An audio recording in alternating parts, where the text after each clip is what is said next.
मंगलम जय नमः पार्वतीपते शिव हर हर महादेव। ओम अखंडमंडलाकारं व्याप्तं येन चराचरं तत्पदं दर्शितं येन तस्मै श्री गुरवे नमः। तस्मै श्री गुरवे नमः। ಪ್ರಾತಸ್ಮರಣೀಯರಾದ ಸದಾಸ್ಮರಣೀಯರಾದ ಏನು ಸದ್ಗುರುಗಳ ಅಡೆದಾವರೆಗಳಲ್ಲಿ ಸಾಷ್ಟಾಂಗ ನಮಸ್ಕಾರ ರೂಪಮಂಗಲವನ್ನು ಮಾಡಿ ಏನು ಆರಾಧ್ಯ ದೈವ ಸದ್ಗುರು ಶ್ರೀ ಶಿವಾನಂದರನ್ನು ಶ್ರೀ ಸಿದ್ಧಾರೂಢರನ್ನು ಎನ್ನ ಹೃದಯ ಮಂದಿರದಲ್ಲಿ ಧ್ಯಾನಿಸಿಕೊಂಡು ಮಹಾಮಾನವತಾವಾದಿ ವಿಶ್ವಗುರು ಬಸವಣ್ಣವರನ್ನೇ ಮೊದಲು ಮಾಡಿಕೊಂಡು ಸಮಸ್ತ ಶಿವಶರಣರ ಅಕ್ಕನನ್ನು ಮೊದಲುಗೊಂಡು ಸಮಸ್ತ ಶಿವಶರಣೀಯರನ್ನು ಎನ್ನ ಹೃದಯ ಮಂದಿರದಲ್ಲಿ ಸ್ಮರಿಸಿಕೊಳ್ಳುತ್ತಾ ಶ್ರೀಮನ್ ನಿಜಗುಣ ಶಿವಗಳನ್ನೇ ಮೊದಲು ಮಾಡಿಕೊಂಡು ಸಮಸ್ತ ದಾರ್ಶನಿಕರನ್ನು ತತ್ವಜ್ಞಾನಿಗಳನ್ನು ಋಷಿ ಮುನಿಗಳನ್ನು ಆದಿ ಜಗದ್ಗುರು ಶ್ರೀ ಶಂಕರಾಚಾರ್ಯರನ್ನು ಎನ್ನ ಹೃದಯ ಮಂದಿರದಲ್ಲಿ ಸ್ಮರಿಸಿಕೊಳ್ಳುತ್ತಾ ಗ್ರಾಮದ ಅಧಿದೇವತೆಯಾದ ಶ್ರೀ ದಾನೇಶ್ವರಿಯನ್ನು ಶ್ರೀ ಮಲ್ಲಿಕಾರ್ಜುನನ್ನೆನ್ನ ಹೃದಯ ಮಂದಿರದಲ್ಲಿ ಸ್ಮರಿಸಿಕೊಂಡು ಇವತ್ತಿನ ಈ ಕಾರ್ಯಕ್ರಮದಲ್ಲಿ ನಾವು ನೀವೆಲ್ಲರೂ ಪ್ರವೇಶರಾಗೋಣ. ಶ್ರೀ ಗುರು ವಚನೋಪದೇಶವನ್ನಾಲಿಸಿದಾಗಳಹುದು ನರರಿಗೆ ಮುಕುತಿ. ಸದ್ಗುರುಗಳ ಉಪದೇಶವನ್ನು ಕೇಳಿದಾಗಲೇ ಸುಖ ಶಾಂತಿ ಅನ್ನತಕ್ಕಂಥ ಸಿಗ್ತಾ ಇದೆ. ಆದರೂ ಸಹಿತ ನಾವು ಅನಂತ ವರ್ಷಗಳ ಪರ್ಯಂತರವಾಗಿ ಸದ್ಗುರುವಿನ ವಚನವನ್ನು ಕೇಳ್ತಾ ಇದ್ದೀವಿ. ನಮಗೆ ಸುಖ ಶಾಂತಿ ನೆಮ್ಮದಿ ಆಗವತ್ತಲ್ಲ. ಯಾಕೆ ಆಗವತ್ತು? ಅವರು ಹೇಳ್ತಾ ಇದ್ದಾರೆ, ದಾಗಳಹುದು ನರರಿಗೆ ಮುಕುತಿ. ಸೂರ್ಯ ಉದಯ ಆದ ತಕ್ಷಣ ಕತ್ತಲೆ ನಿವೃತ್ತಿ ಹೆಂಗಾಗ್ತದಲ್ಲ, ಅದರಂತೆ ಸದ್ಗುರುವಿನ ಉಪದೇಶವನ್ನು ಕೇಳಿದಾಗ ನಮ್ಗೆ ಸುಖ ಶಾಂತಿ ನೆಮ್ಮದಿ ಸಿಗಬೇಕಾಗಿತ್ತು. ಸಿಗುವತ್ತಲ್ಲ. ಯಾಕೆ ಸಿಗುವತ್ತು? ಅದನ್ನು ನಾವು ವಿಚಾರ ಮಾಡಬೇಕಾಗಿದೆ.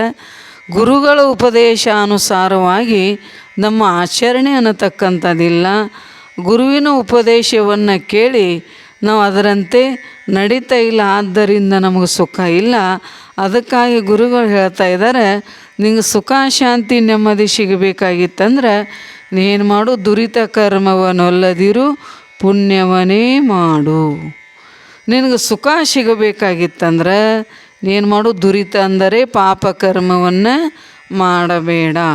ಪಾಪ ಕರ್ಮದಿಂದ ನಿನಗೇನಾಗ್ತದೆ ಅಂದ್ರೆ ದುಃಖ ಅನ್ನತಕ್ಕಂಥದ ಪ್ರಾಪ್ತಿ ಆಗ್ತದೆ. ನಿನಗೆ ಸುಖ ಶಾಂತಿ ಸಿಗಬೇಕಾಗಿತ್ತಂದ್ರೆ ನೀನು ಮಾಡು, ಪುಣ್ಯವನ್ನೇ ಮಾಡು ಅಂತ ಹೇಳ್ತಾ ಇದ್ದಾರೆ. ಇನ್ನು ಪಾಪ ಅಂದರೆ ಎದಕ್ಕಂತ ಇದ್ದಾರೆ? ಪಾಪ ಅಂದರೆ ಯಾವುದಕ್ಕಂತ ಇದ್ದಾರೆ? ಪಾಪ ಪುಣ್ಯ ಹೆಂಗಿರ್ತದೆ? ಕಣ್ಣಿಗೆ ಕಾಣ್ತದೆ ಏನು ಅಂತಂದ್ರೆ ಅದು ಕಣ್ಣಿಗೆ ಕಾಣತಕ್ಕಂಥದ್ದಲ್ಲ.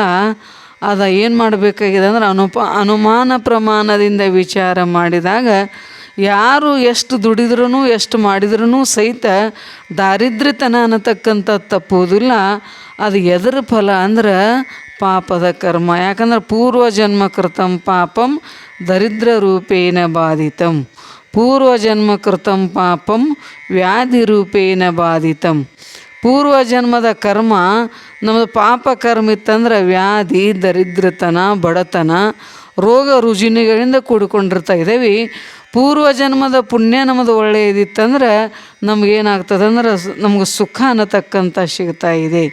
ಅದಕ್ಕಾಗಿ ಇಲ್ಲಿ ಪಾಪ ಅಂದರೆ ಯಾವುದಕ್ಕಂತ ಇದ್ದಾರೆ ಅಂದ್ರೆ ಶ್ರೀ ಭಗವಾನ್ ವೇದವ್ಯಾಸರು ಹೇಳ್ತಾ ಇದ್ದಾರೆ, 18 ಪುರಾಣಗಳನ್ನು ಬರೆದು 18 ಪುರಾಣಗಳ ಒಂದು ಸಾರಾಂಶವನ್ನು ನಮಗೆಲ್ಲ ಇಲ್ಲಿ ಹೇಳ್ತಾ ಇದ್ದಾರೆ. ಅಷ್ಟಾದಶ ಪುರಾಣೇಶು ವ್ಯಾಸಸ್ಯ ವಚನದ್ವಯಂ ಪರೋಪಕಾರಾಯ ಪುಣ್ಯಾಯ ಪಾಪಾಯ ಪರಪೀಡನಂ. ಹೇಳ್ತಾರೆ 18 ಪುರಾಣಗಳನ್ನು ಬರೆದು ಅದರ ಸಾರವನ್ನು ಹೇಳ್ತಾ ಇದ್ದಾರೆ. ಪರರಿಗೆ ಒಳ್ಳೆಯದನ್ನುಂಟು ಮಾಡುವುದೇ ಏನದಂದ್ರೆ ಪುಣ್ಯ ಅದ. ಪರೋಪಕಾರಾಯ ಪುಣ್ಯಾಯ. ಶರೀರದಿಂದಾಗಲಿ ವಾಣಿಯಿಂದಾಗಲಿ ಮನಸ್ಸಿನಿಂದಾಗಲಿ ನಾವೇನು ಮಾಡಬೇಕಾಗಿದೆ ಅಂದ್ರೆ ಇನ್ನೊಬ್ಬರಿಗೆ ನಾವು ಕೆಟ್ಟದ್ದನ್ನು ಮಾಡಿದ್ವು ಅಂದ್ರೆ ಅದಕ್ಕನ್ನು ಏನಂತಾರಂದ್ರೆ ಪಾಪ ಅಂತ ಇದ್ದಾರೆ. ಪಾತಯತಿ ಇತಿ ಪಾಪ. ಜೀವನನ್ನು ಈ ಮನುಷ್ಯ ಜನ್ಮದಿಂದ ಕೆಳಗಿನ ಜನ್ಮಕ್ಕೆ ಯಾವುದು ಒಯ್ತದಲ್ಲ ಅದಕ್ಕೆ ಏನಂತಾರಂದ್ರೆ ಪಾಪ ಅಂತ ಇದ್ದಾರೆ. ಅದನ್ನೇ ಹೇಳ್ತಾ ಇದ್ದಾರೆ ಶ್ರೀಮನ್ ನಿಜಗುಣ ಶಿವಯೋಗಿಗಳು.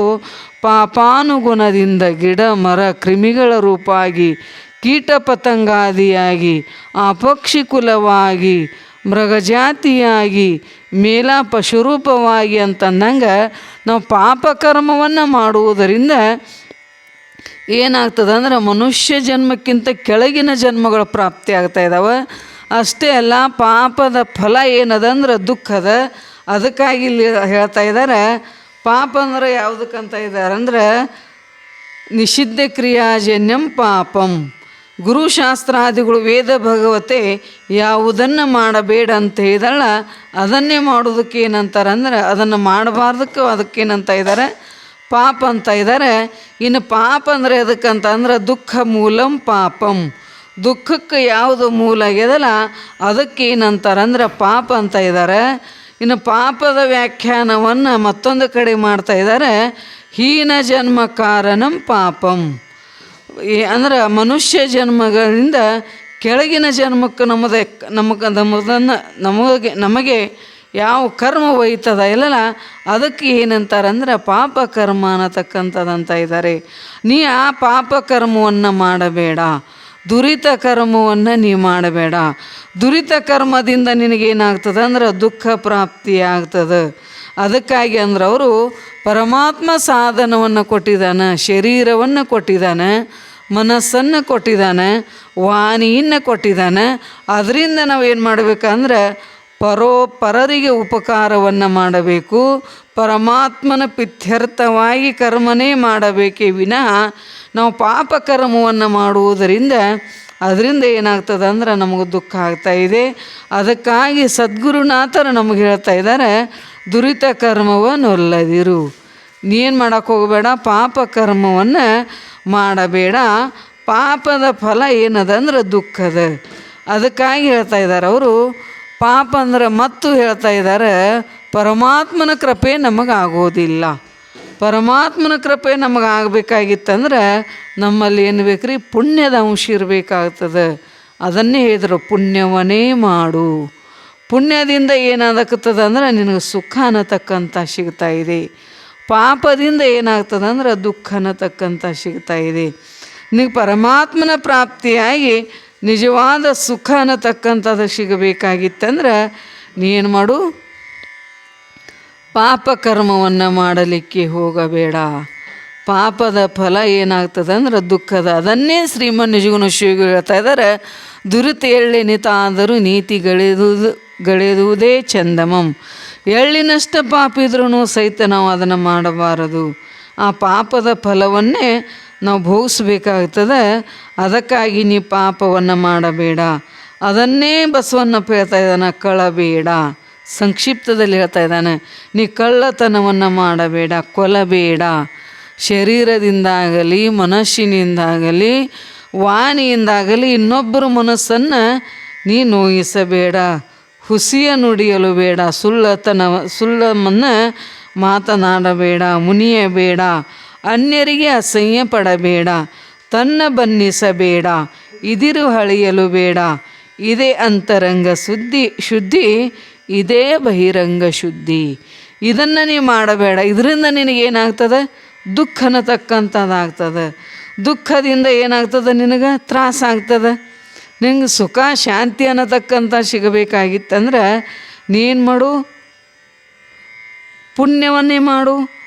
ಶುಭೇನ ಕರ್ಮನ ಫಲಂ ಸೌಖ್ಯಂ, ಅಶುಭ ಕರ್ಮೇನ ಫಲಂ ದುಃಖಂ ಅಂತ ಹೇಳ್ತಾ ಇದ್ದಾರೆ. ಅಶುಭ ಕರ್ಮದಿಂದ ನಿನಗೇನಾಗ್ತದೆ ದುಃಖ ಆಗ್ತದೆ. ಶುಭ ಕರ್ಮ ಅಂದರೆ ಏನು? ಪುಣ್ಯದ ಪ್ರಾಪ್ತಿಯಿಂದ ನಿನಗೆ ಸುಖ ಅನ್ನತಕ್ಕಂಥ ಸಿಗ್ತಾ ಇದೆ. ನೀರು ಏನು ಮಾಡ್ತಿದೆಯಾ? ಸುಖವನ್ನು ಬೇಡ್ತಾ ಇದೆಯಾ, ಆದರೆ ಸುಖದ ಮಾರ್ಗವನ್ನು ಹಿಡಿತಾ ಇಲ್ಲ, ದುಃಖದ ಮಾರ್ಗವನ್ನು ಹಿಡಿತಾ ಇದೆಯಾ. ಅದನ್ನೇ ಹೇಳ್ತಾ ಇದ್ದಾರೆ ಭಗವದ್ಗೀತೆಯಲ್ಲಿ ಹೇಳ್ತಾ ಇದ್ದಾರೆ, ಪುಣ್ಯಶ್ಯ ಫಲಮಿಚ್ಛಂತಿ ಪುಣ್ಯಂ ನಿಚ್ಛಂತಿ ಮಾನವ, ಪಾಪಶ್ಯ ಫಲ ಇಚ್ಛಂತಿ ಪಾಪಂ ಕುರ್ವಂತಿ ಯತ್ನತಃ. ಪುಣ್ಯದ ಫಲ ಅನ್ನತಕ್ಕಂಥದ್ದು ಸುಖ ಎಲ್ಲರಿಗೂ ಬೇಕಾಗ್ಯದ. ಆದರೆ ಪುಣ್ಯವನ್ನು ನಾವು ಮಾಡಲಿಕ್ಕೆ ನಮಗೆ ಬೇಡಾಗ್ಯದ. ಪಾಪದ ಫಲ ದುಃಖ ಯಾರಿಗೂ ಬೇಡಾಗ್ಯದ.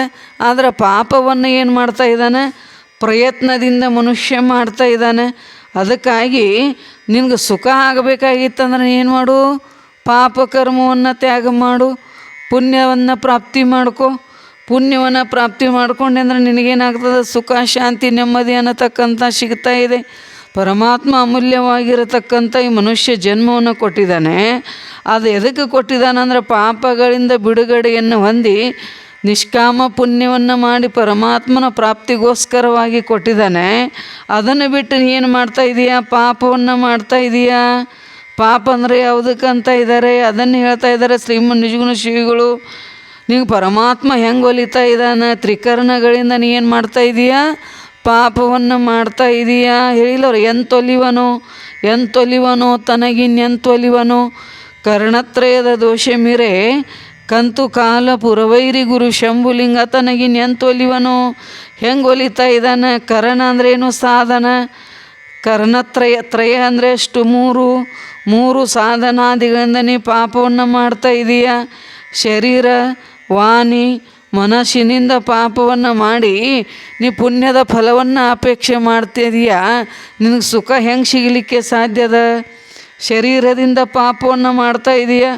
ಪರವಧುವಿನ ಕೂಟ, ಅನ್ಯರ ವಿತ್ತಾಪಹರಣ, ಅಭಕ್ಷ್ಯ ಸೇವನೆ, ಹಿಂಸೆ, ಪರಿವಿಡಿದು 4 ಪಾತಕಗಳು ಪಾಮರ ಜನ್ಮವಿಯೇ ಎಂತೊಲಿವನು.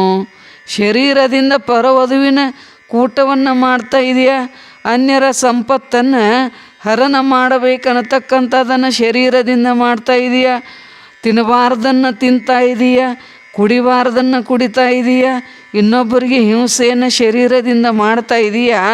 ಇಷ್ಟೆಲ್ಲ ಪಾಪವನ್ನು ಮಾಡಿ ಪರಮಾತ್ಮ ಒಲಿ ಅಂದರೆ ಹೆಂಗೆ ಒಲಿತಾ ಇದ್ದಾನೆ? ಪರವಧುವಿನ ಕೂಟ, ಮದುವೆ ಮಾಡ್ಕೊಳ್ಳೋದು ತಪ್ಪಲ್ಲ. ಮದುವೆ ಹೆಂಡತಿ ಮನೆಯಲ್ಲಿದ್ರೂ ಸಹಿತ ನಾವು ಏನು ಮಾಡ್ತಾಯಿದ್ದೀವಿ ಅಂದ್ರೆ ಪರಸ್ತ್ರೀಯರ ಸಂಘವನ್ನು ಮಾಡುವುದು ಏನದ ಅಂದ್ರೆ ಪಾಪದ ಪುಣ್ಯಾತ್ಮರೇ. ಅದಕ್ಕಾಗಿ ಇಲ್ಲಿ ಹೇಳ್ತಾ ಇದ್ದಾರೆ, ರಾವಣ ಅಗ್ನಿದೇವ್ ಬಂದು ಅಡುಗೆ ಮಾಡ್ತಿದ್ದ, ವಾಯುದೇವ್ ಬಂದು ಕಸ ಹುಡುಕ್ತಿದ್ದ, ನವಗ್ರಹಗಳನ್ನು ಮೆಟ್ಟಿಲನ್ನಾಗಿ ಮಾಡ್ತಿದ್ದ. ಕೇವಲ ಪರವಧುವಿನ ಇಚ್ಛೆಯನ್ನು ಮಾಡಿದ. ಇಚ್ಛೆಯನ್ನು ಮಾಡಿದಕ್ಕೆ ಏನಾಯಿತು? ಅವನ ಜೀವನವೇ ಏನಾಯ್ತಂದ್ರೆ ನಾಶ ಆಯಿತು. ಅದಕ್ಕಾಗಿ ಇಲ್ಲಿ ಹೇಳ್ತಾ ಇದ್ದಾರೆ, ಪರವಧುವಿನ ಕೂಟವನ್ನು ನೀ ಮಾಡಿದೆ ಅಂದ್ರೆ ನಿನಗೆ ಪಾಪ ಅನ್ನತಕ್ಕಂಥದ್ದು. ಅದನ್ನೇ ಬಸವಣ್ಣವ್ರು ಹೇಳ್ತಾ ಇದ್ದಾರೆ, ಹರಿಯುವ ಹಾವಿ ಗಂಜೆ ಸುರುಗಿಯ ಮೊನೆಗಂಜೆ, ಉರಿಯುವ ನಾಲಿಗೆಗೆ ಅಂಜೆ, ಒಂದಕ್ಕಂಜುವೆ ಒಂದಕ್ಕಳುಕುವೆ, ಪರಧನ ಪರಸ್ತ್ರೀ ಎಂಬ ಜುಂಬಿಗಂಜುವೆ, ಮುನ್ನಂಜದ ರಾವಣನೇ ವಿಧಿಯಾದ ಕೂಡಲ ಸಂಗಮ ದೇವ. ಹೇಳ್ತಾ ಇದ್ದಾರೆ ಅವರು, ನೀನು ಮಾಡಲಿಕ್ಕೆ ಹೋಗಬೇಡ ಅಂದ್ರೆ ಪರವಧುವಿನ ನೀ ಏನು ಮಾಡ್ತಾ ಇದೀಯ ಅಂದ್ರೆ ಪರವಧುವಿನ ಕೂಟವನ್ನು ಮಾಡ್ತಾ ಇದೀಯಾ. ಅದರಿಂದ ನಿನಗೇನಾಗ್ತದೆ ಅಂದ್ರೆ ದುಃಖದ ಪ್ರಾಪ್ತಿ ಅನ್ನತಕ್ಕಂಥದ್ದಾಗ್ತಾ ಇದೆ. ನೀ ಏನು ಮಾಡಬೇಡ, ನೀ ಪರವಧುವಿನ ಪಾರ್ವತಿ ಅಂತ ತಿಳಿದವಾದೆ ಅಂದ್ರೆ ಅದು ದೊಡ್ಡ ಪುಣ್ಯ ಅದು. ಅದನ್ನು ಹೇಳ್ತಾ ಇದ್ದಾರೆ, ಅನ್ಯರ ವಿತ್ತಾಪಹರಣ, ಇನ್ನೊಬ್ಬರ ಸಂಪತ್ತಿನ ಆಸೆಯನ್ನು ನಾವು ಮಾಡಬಾರದು. ಪರಮಾತ್ಮ ನಮಗೆ ಶರೀರವನ್ನು ಕೊಟ್ಟಿದ್ದಾನೆ. ಶರೀರದಿಂದ ನಾವೇನು ಮಾಡಬೇಕು? ದುಡಿಯಬೇಕು. ಪರಿಶ್ರಮದಿಂದ ಬಂದ ನಾವು ಕಾಯಕವನ್ನು ಮಾಡಿ ನಮ್ಮ ಜೀವನವನ್ನು ನಡೆಸಿದ್ವು ಅಂದ್ರೆ ಅದು ಪುಣ್ಯ ಆಗ್ತದೆ. ಅದನ್ನು ಬಿಟ್ಟು ನಾವು ಇನ್ನೊಬ್ಬರ ಸಂಪತ್ತನ್ನು, ಇನ್ನೊಬ್ಬರ ವಿತ್ತವನ್ನು ಅಪಹರಣ ಮಾಡಿದ್ವು ಅಂದ್ರೆ ಅದು ದೊಡ್ಡ ಪಾಪದ. ಅದಕ್ಕಾಗಿ ಆ ಪಾಪವನ್ನು ನೀ ಮಾಡಲಿಕ್ಕೆ ಹೋಗಬೇಡ. ಇನ್ನು ಅಭಕ್ಷ್ಯ ಸೇವನೆ, ಪರಮಾತ್ಮ ತಿನ್ನಲಿಕ್ಕೆ ಅನುಕೂಲವಾಗಿರತಕ್ಕಂಥ ದವಸ ಧಾನ್ಯಗಳನ್ನು ಕೊಟ್ಟಿದ್ದಾನೆ, ಕುಡಿಲಿಕ್ಕೆ ನೀರನ್ನು ಕೊಟ್ಟಿದ್ದಾನೆ, ಹಾಲನ್ನು ಕೊಟ್ಟಿದ್ದಾನೆ. ಅದನ್ನು ಬಿಟ್ಟು ಕುಡಿಬಾರ್ದನ್ನು ಕುಡಿತಾ ಇದ್ದೀವಿ ಪುಣ್ಯಾತ್ಮರೇ. ಅದಕ್ಕಾಗಿ ನೀ ಅಭಕ್ಷ್ಯ ಸೇವನೆಯನ್ನು ಮಾಡುವುದು ಪಾಪದ. ಹೆಂಗಪ್ಪ ಅಂದ್ರೆ ಈಗ ನೋಡ್ರಿ, ಎಮ್ಮೆ ಮುಂದೆ ಆಕಳ ಮುಂದಾಗಲಿ ಒಂದು ಬಾರ್ಡೆ ನೀರಿಡ್ರಿ, ಒಂದು ಬಾರ್ಡೆ ಬೀರಿಡ್ರಿ. ಅದು ಎಮ್ಮೆ ಏನು ಕುಡಿತದ? ನೀರು ಕುಡಿತದೋ ಏನೋ ಬೀರು ಕುಡಿತದನೋ ವಿಚಾರ ಮಾಡಬೇಕಾಗ್ಯದ. ನೀರು ಕುಡಿತದನೋ ಬೀರು ಕುಡಿತದನೋ ಅಂದ್ರೆ ಅದು ಎಮ್ಮೆ ಏನು ಮಾಡ್ತದ ಅಂದ್ರೆ ಬೀರನ್ನು ಬಿಟ್ಟು ನೀರು ಕುಡಿತದ. ಅದೇ ಬಾರ್ಡೆಯನ್ನು ನೀರಿನ ಬಾರ್ಡೆಯನ್ನು ಮನುಷ್ಯನ ಮುಂದಿಟ್ಟರೆ ಮನುಷ್ಯ ಏನು ಮಾಡ್ತಾ ಇದ್ದಾನೆ? ನೀರು ಬಿಡ್ತಾ ಇದ್ದಾನೆ, ಬೀರು ಕುಡಿತಾ ಇದ್ದಾನೆ. ಅಂದ್ರೆ ಪ್ರಾಣಿಗಿಂತ ಮನುಷ್ಯ ಏನದಾನಂದ್ರೆ ತಿನ್ನುವುದರಲ್ಲಾಗಲಿ ಕುಡಿಯುವುದರಲ್ಲಾಗಲಿ ಪಾಪವನ್ನು ಮಾಡ್ತಾ ಇದ್ದಾನೆ. ಪರಮಾತ್ಮ ಈ ಶರೀರವನ್ನು ಕೊಟ್ಟಿದ್ದಾನೆ. ಈ ಶರೀರಕ್ಕೆ ನಾವು ಏನು ಮಾಡಬೇಕಂದ್ರೆ ಒಳ್ಳೆಯದನ್ನೇ ಹಾಕಬೇಕು, ಪುಣ್ಯವನ್ನೇ ಮಾಡಬೇಕು. ಅದಕ್ಕಾಗಿ ಅಂದ್ರೆ ಅವರು ನೀ ಪಾಪವನ್ನು ಮಾಡ್ತಾ ಇದೆಯಾ, ಪರಮಾತ್ಮ ನಿನಗೆ ಹೆಂಗೆ ಒಲಿತಾ ಇದ್ದಾನೆ? ಶರೀರದಿಂದ ಆಗತಕ್ಕಂಥ ಪಾಪದ ಇವು. ಈ ಶರೀರ ಭಗವಂತ ನಮಗೆ ಯಾಕೆ ಕೊಟ್ಟಿದ್ದಾನೆ ಅಂದ್ರೆ ಕೂಡಲ ಸಂಗಮ ದೇವನ ಒಲಿಸಲು ಬಂದ ಪ್ರಸಾದ ಕಾಯ. ಪರಮಾತ್ಮನನ್ನು ಒಲಿಸಲಿಕ್ಕೆ ಬಂದಿರತಕ್ಕಂಥ ಪ್ರಸಾದ ಕಾಯ ಆಗಬೇಕು. ಅದಾಗಬೇಕಾಗಿತ್ತಂದ್ರೆ ನಾವು ಪಾಪದಿಂದ ರಹಿತ ಆಗಬೇಕು. ಅದಕ್ಕಾಗಿ ಇಲ್ಲಿ ಹೇಳ್ತಾ ಇದ್ದಾರೆ, ಶರೀರದಿಂದ ಪಾಪವನ್ನು ಮಾಡ್ತಾ ಇದೆಯಾ, ವಾಣಿಯಿಂದ ಪಾಪವನ್ನು ಮಾಡ್ತಾ ಇದೆಯಾ, ಪುಸಿ, ಅನುಚಿತ, ನಿಷ್ಠುರತ್ವ, ಪೈಶೂನ್ಯತೆ, ಮುಸುಕಿದ 4 ದೋಷಗಳು ಪಶು ಪಕ್ಷಿ ಮೃಗ ಯೋನಿಯೊಳಗೆ ಒಯ್ದು ಪುಟ್ಟಿಸುವ ವಚನದೊಳೊಂದಿರೆ ತನಗಿನ್ನೆಂತೊಲಿವನು. ವಾಣಿಯಿಂದ ಪಾಪವನ್ನು ಮಾಡ್ತಾ ಇದ್ದೀವಿ. ಸುಳ್ಳನ್ನು ಹೇಳುವುದು, ಅನುಚಿತ ಯೋಗ್ಯವಲ್ಲದ ಮಾತನ್ನು ಮಾತಾಡುವುದು, ನಿಷ್ಠುರತ್ವ ಇನ್ನೊಬ್ಬರು ಮನಸ್ಸಿಗೆ ದುಃಖ ಆಗುವಂಗೆ ಮಾತಾಡುವುದು, ಪೈಶೂನ್ಯತೆ ಚಾಡಿಯನ್ನು ಹೇಳುವುದು. ಈ ರೀತಿ ವಾಣಿಯಿಂದ ಪಾಪವನ್ನು ಮಾಡ್ತಾ ಇದ್ದೀವಿ. ಈ ರೀತಿ ನಾವು ವಾಣಿಯಿಂದ ಪಾಪವನ್ನು ಮಾಡಿದ್ವು ಅಂದ್ರೆ ಪರಮಾತ್ಮ ನಮಗೇನು ಮಾಡ್ತಾನಂದ್ರೆ ಪಶು ಪಕ್ಷಿ ಜನ್ಮಗಳಲ್ಲಿ ಒಯ್ತಾ ಇದ್ದಾನೆ. ಪರಮಾತ್ಮ ಬಾಯಿಯನ್ನು ಕೊಟ್ಟಿದ್ದಾನೆ. ಎದಕ್ಕೆ ಕೊಟ್ಟಿದ್ದಾನೆ? ಒಳ್ಳೆಯದನ್ನೇ ಮಾತನಾಡಲಿಕ್ಕೆ ಕೊಟ್ಟಿದ್ದಾನೆ. ಆ ಮಾತಿನಿಂದ ಇನ್ನೊಬ್ಬರಿಗೆ ಆನಂದ ಆಗಬೇಕು. ಅದನ್ನು ಬಿಟ್ಟು ನಾವು ಸುಳ್ಳನ್ನೇ ಹೇಳ್ತಾ ಇದ್ದೀವಿ. ಸುಳ್ಳು ಹೇಳುವುದರಿಂದ ಏನದಂದ್ರೆ ಅದು ದೊಡ್ಡ ಪಾಪದ. ಅದಕ್ಕಾಗಿ ನೀ ಸುಳ್ಳವನ್ನು ಹೇಳಬೇಡ. ತಪಸ್ಸಂದ್ರೆ ಯಾವುದಕ್ಕಂತ ಇದ್ದಾರೆ ಅಂದ್ರೆ ನಾವು ಬಿಟ್ಟು ಬಿಡದ ಸುಳ್ಳನ್ನು ಮಾತನಾಡಲಾರದೆ ಸತ್ಯವನ್ನೇ ಮಾತಾಡಬೇಕಾಗ್ಯದ. ಸತ್ಯವನ್ನು ಮಾತಾಡಿದ್ವು ಅಂದ್ರೆ ಅದೇ ಒಂದು ದೊಡ್ಡ ತಪಸ್ಸದ. ಅದನ್ನು ಹೇಳ್ತಾ ಇದ್ದಾರೋ, ಎಡವಿಡದೆ ಸತ್ಯದಿಂದ ತಪ ಉಂಟೆ. ನಾವು ಪ್ರಾಣ ಹೋಗ್ತದೆ ಅಂದ್ರೂ ಸಹಿತ ಏನು ಮಾತಾಡಬಾರ್ದು? ಸುಳ್ಳನ್ನು ಮಾತಾಡಬಾರ್ದು. ಅನುಚಿತ, ಉಚಿತವಾದ ಮಾತನ್ನೇ ಮಾತನಾಡಬೇಕು ವಿನಃ ಅನುಚಿತವಾಗಿರತಕ್ಕಂಥ ಮಾತನ್ನು ಮಾತನಾಡಬಾರದು. ನಿಷ್ಠುರತ್ವ, ಇನ್ನೊಬ್ಬರಿಗೆ ಮನಸ್ಸಿಗೆ ದುಃಖ ಆಗತಕ್ಕಂಥ ಮಾತನ್ನು ನಾವು ಮಾತನಾಡಬಾರದು. ಅದೂ ಸಹಿತ ದೊಡ್ಡ ಪಾಪದ. ದ್ರೌಪದಿ, ಮಹಾಭಾರತದಲ್ಲಿ ದ್ರೌಪದಿ ಒಂದೇ ಮಾತಂದಳು ಪುಣ್ಯಾತ್ಮರೇ. ಆ ಮಾತಿನಿಂದ ಮಹಾಭಾರತ ಯುದ್ಧವೇ ಆಯಿತು. ಅಂಧಶ್ಯ ಪುತ್ರ ಅಂಧ ಏವಚೆ. ಕುರುಡನ ಮಗ ಕುರುಡ ಒಂದೇ ಮಾತಂದದ್ದಕ್ಕಾಗಿ ಏನಾಯಿತು? ಮಹಾಭಾರತ ಯುದ್ಧ ಅನ್ನತಕ್ಕಂಥದ್ದಾಗಿ ಹೋಯಿತು. ಇನ್ನೊಬ್ಬರ ಮನಸ್ಸಿಗೆ ದುಃಖ ಆಗುವಂಗೆ ಮಾತನಾಡಬಾರದು. ಅಷ್ಟೇ ಅಲ್ಲ, ಮಂಥರೆಯ ಒಂದು ಮಾತಿನಿಂದ ರಾಮಾಯಣವೇ ಆಗಿ ಹೋಯಿತು. ಅದಕ್ಕಾಗಿ ನಾವು ಮಾತನಾಡಬೇಕಾಗಿತ್ತಂದ್ರೆ ಏನು ಮಾಡ್ಬೇಕ್ರಿ? ವಿಚಾರ ಮಾಡಿ ಮಾತಾಡಬೇಕು. ಜಗತ್ತು ಭಾಳ ದೊಡ್ಡದಂದ್ರೂ ಸಹಿತ ಜಗತ್ತಿನಲ್ಲಿ 3 ರೀತಿಯ ಜನರದಾರ. ವಿಚಾರ ಮಾಡಿ ಮಾತಾಡೋರದಾರ, ಮಾತನಾಡಿ ವಿಚಾರ ಮಾಡೋರದಾರ, ವಿಚಾರಕ್ಕೂ ಮಾತಿಗೂ ಸಂಬಂಧ ಇಲ್ಲದೆ ಇರತಕ್ಕಂಥ ಜನರು, ಟೈಮ್ ಪಾಸ್ ಸಂಬಂಧ ಮಾತನಾಡತಕ್ಕಂಥ ಜನರದಾರ. ನಾವು ಮಾತನಾಡಬೇಕಾಗಿತ್ತಂದ್ರೆ ನಮ್ಮ ಮಾತಿನಿಂದ ಇನ್ನೊಬ್ಬರಿಗೆ ದುಃಖ ಆಗಬಾರ್ದು. ದುಃಖ ಆಯ್ತಂದ್ರೆ ಅದು ಏನಾಗ್ತದೆ? ಪಾಪ ಆಗ್ತದೆ. ಇನ್ನು ಪೈಶೂನ್ಯತೆ, ಚಾಡಿ ಅನ್ನತಕ್ಕಂಥದ್ದನ್ನು ಹೇಳಬಾರದು.